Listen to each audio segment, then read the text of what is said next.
Ian Machado Garry has stepped in on short notice. We all know this. The man truly believes that he will be the next man to fight Bilal Muhammad for the title. He spoke to Ariel Helwani today, and he believes that, the initial goal was obviously to line up a fight with Colby Covington. That didn't come to fruition. He called Colby a coward, and he believes that a win over 18-0 contender Shavkat Rakhmanov will grant him a title shot. Bilal was supposed to fight Shavkat.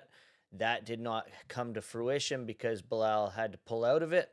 Injury forced him out, and Ian Garry steps in. He's 15-0. He's 8-0 inside the octagon. And he, as I said, he spoke with Ariel Helwani today, and he had this to say, as we see on Uncrowned.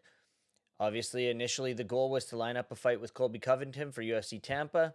Again, it's no secret that he's been running, and then UFC matchmakers went down the line, and they looked at Kamaru Usman. Kamaru Usman's words were literally the words I heard from the UFC. Kamaru Usman wants nothing to do with you, as in he's just running as well. Again, obviously, that would have been a Shavkat Bilal #1 contender match.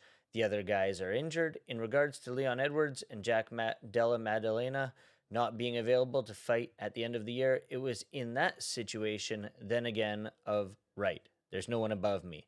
I'm frustrated. I'm irritated. I want to fight guys that are going to get me a step closer to that world title shot, not defending my number. I want to progress up the rankings. So, a fight between him and Rakhmanov goes down at UFC 310 this Saturday night live on pay-per-view in the evening's co-main event. And again, he talked about Kamaru Usman, saying Usman was never in the talks. Usman is running. He was mentioned about it, but that man was never taking a fight with me or Shavkat. Let's be real about that. That's a fact. He says Usman has a big chest and little balls. He's got a big chest. He looks good. He plays the part. But where it matters between the legs, he's a little man. That's my outlook on it. He's worried again. Him and Colby, they're older. They've been through the division. So if we're looking at the rankings, obviously Bilal Muhammad, the champion, defeated Leon Edwards. Kamaru Usman ranked at #2, Shavkat at 3, Sean Brady at 4, JDM at 4 as well for some reason on there. It should be 5, Colby Covington at 6, and Ian Garry at 7. Ian Garry comes into this as the 7th ranked welterweight, and he could walk out of it if he gets a victory on Saturday night as the #1 contender to fight for the UFC welterweight strap.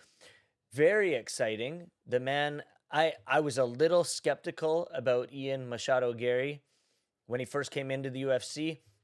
He was undefeated. He had all this, notoriety around him coming into it, saying that he's the next big thing. He could be the next Conor McGregor-esque style. And don't get me wrong, his talk on the mic is tremendous. His interview with Ariel Helwani today was awesome. His skills inside the cage have definitely improved. That first fight, his chin was up. He'd walk forward. He'd get clipped. So I was a little tentative. And as the fights have gone on, I've been highly impressed with the skill that Ian Garry brings inside the octagon. Shavkat, people are saying, he's 18-0. He's going to run through Ian Machado Garry. Is that the case? I don't know. As I said, Ian Garry isn't a guy that I'm going to bet against anymore because he keeps proving me wrong. So could he prove me wrong on Saturday night in the UFC 310 co-main event against Shavkat Rakhmanov? Possibly. And we could be seeing an Irish contender.